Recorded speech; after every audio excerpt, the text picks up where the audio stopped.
Hi, my name is James Griley, and this is a video vlog regarding my teaching experience that I was able to do this week for getting my teaching credential at National University.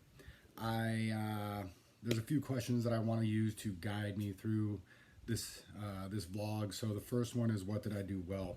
Well, first of all, kind of need some background.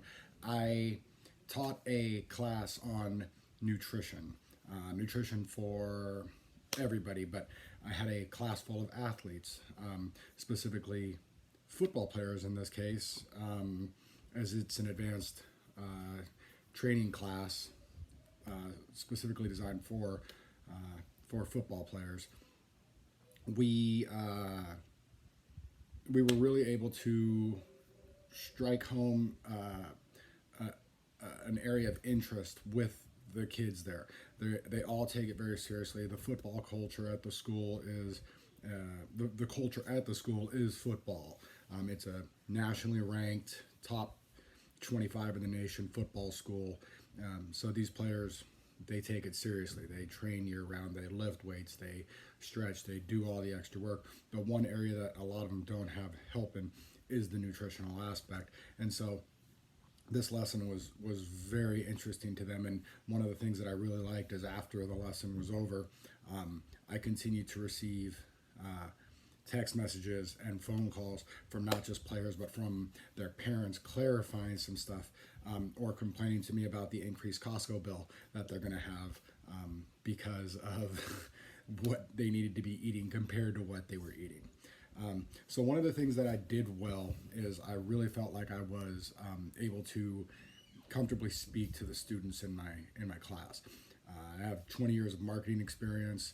I'm very comfortable. I've talked in front of as many as 500 people before, teaching subject matter, and I'm also very comfortable with this subject matter. It's something that I've done for myself. It's something that I've taught when I was a personal trainer, when I first came out of college and managed a group of personal trainers.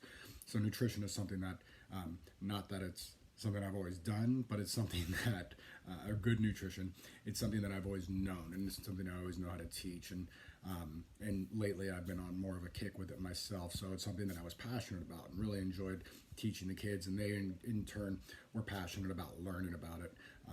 That always makes a class fun. You know, I'm sure that not every class goes like that, but this one happened to hit home really well. What needed to be changed is another question, and there are some things that I would change. I tend to get comfortable in my knowledge of a subject, and so I'll stray away from my outline. I need to stick closer to my outline. I ended up skipping some things it's like I wanted to call everyone and say, hey, I forgot this really important thing that's really apropos to the lesson. And I wasn't, obviously you can't do that.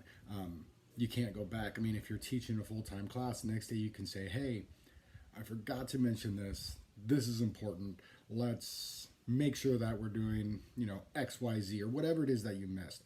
And in this situation, as I don't teach this class on a regular basis, I'm not able to go back. I did inform their instructor to give them that information because I want the lesson to be as accurate as possible for them, because clearly they did take it seriously. So sticking closer to my guidelines, making sure that I cover those points and those bullet points. Myself, I have ADHD, so one of the things that's good for me and how I function in life is with checklists. And I think that if I have an outline or a checklist when I'm teaching a class like that, and that would be very helpful. And I know a classroom setting, sit-down PE lesson is not the norm. I'm doing that because of the subject matter, and I want to be able to teach these kids something that they're interested in. But I know a lot of times you're teaching kids how to, swing a golf club, throw a football, shoot a basketball, those types of things, in which case you can see the finished product. With the nutritional lesson, you can't see the finished product. At the end of it, you can't say, hey, you made a dietary change. Where if you're teaching them how to shoot a basketball, then you can say, hey, you made a basket, you did it right. So I need to have that checklist because that's what helps myself when I'm trying to function. How would I do it different next time? Same thing as what needs to be changed. Um, that's basically it. What are my personal strengths? I'm a strong public speaker. I am very comfortable with that age group. I have coached that age group for years.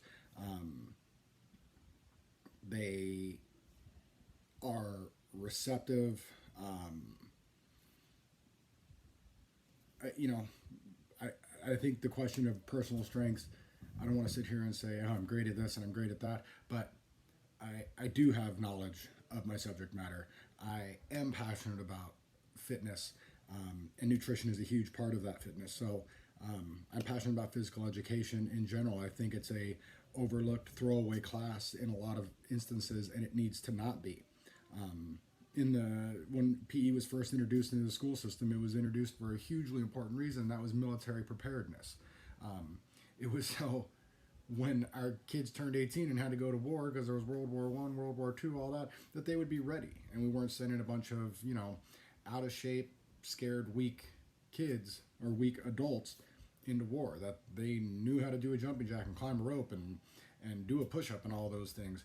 Um, that's not the case anymore with why physical education is there, but with the turn in what we've seen with obesity in this country, heart disease, all the diseases that we know that strong nutrition, active lifestyle can all really fight against. It's not a class that we want to take lightly, and it's not something that is like, you know, put some sweats on and walk around the blacktop 15 times and okay, let's check the box. All right, bye. I want this to be important. I want kids to have fun. I want them to enjoy and want to continue to live an active, healthy lifestyle. Just like in any class, can you hit 100%? No. There's kids I know that like they hate running. They don't want to go outside. They want to sit there on their computer. They want to do those things. So in that case, that may be the only 40, 50 an hour that they run around or do something active all day, and it's not being pushed at home. So it's kind of a responsibility. It's not kind of, it is a responsibility for that physical education teacher to ensure that that child is being active and will be healthier. Um, what areas do I want to grow as a teacher? I I want to work more on getting feedback and my assessments. Um, I teach a lesson, and at the end, I want to say, "So there you go, ta-da!" That's my lesson. Wasn't it amazing? What do y'all think? And that's not an assessment. What do you think is no way to find out if the kids are getting it. So I did a pre-assessment, which was a group discussion. I thought that went really well. The kids were active, they were involved. It also, with that kind of setting, it gives them a time as they're coming from another class to participate and not be expected to sit down, fold your hands, shut up, and listen to a teacher. That's a really hard thing for kids to do. They're running around the halls. It's just a difficult thing. So a group discussion, especially in that type of class for their pre-assessment, let me know what they knew as a whole, and um, I was able to tailor my lesson more towards that, towards the knowledge base that they did not have, more than going over the stuff that they did have. And I was, I had my preconceived ideas of what they were going to know and what they weren't going to know, and it was pretty accurate. I mean, most kids' ideas on nutrition, because I have kids of my own. I have a 15-year-old, I have a 13-year-old, I have a 9-year-old. I know what they think is good for you. I know that they don't know what a food label is or the tricks that you're going to see on food labels. So um, that went well. I guess, see, I'm going back to my personal strength as my pre-assessment, but my assessment at the end could be stronger. And in this situation, it would really be a long-term assessment. So I gave them an assignment, and I'm following through with their teacher to track their food intake through an application that everyone put on their phone. If they didn't have it on their phone, I showed them how they could do it manually through a notebook.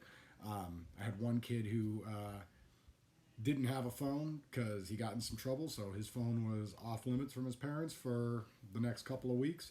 And so I said, well, part of your punishment for losing your phone is not just that you don't get to check your Snapchat, but that you also have to do the research to write down what you eat and then look it up on the computer, where these kids can use the simplicity of the application that I was able to show them and we were able to download, and that the kids are using. I know because I've gotten the feedback. I had kids come up to me and say, hey, look, I've been tracking my calories all day, and this is where I'm at, and this is what I'm supposed to be at. And I can say, whoa, I think you did some math wrong. Let's bring it back. And so those assessments right there, it's an ongoing assessment. You can't assess somebody's understanding of nutritional information with a quiz or an after-class discussion. It's really more of how do they apply the information they were given. That's the true assessment of that lesson. So I will continue to get feedback. The teacher in that class has told me that I can come back next week and our class will be done, but I am still going to go back there. I'm going to ask the kids, just because it was so important to them, and it did matter. And I'm getting texts from their parents, and I'm getting texts from them asking me, hey, I got this question on what you taught. We want to make sure we're doing this right. So I don't want to leave these kids with information and then leave them hanging. But I'll tell you what, it really made me feel good to have that level of communication after a lesson.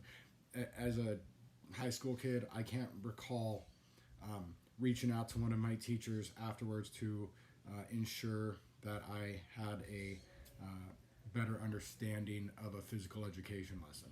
It was get through it, go, I think I get it, okay. These kids want to know.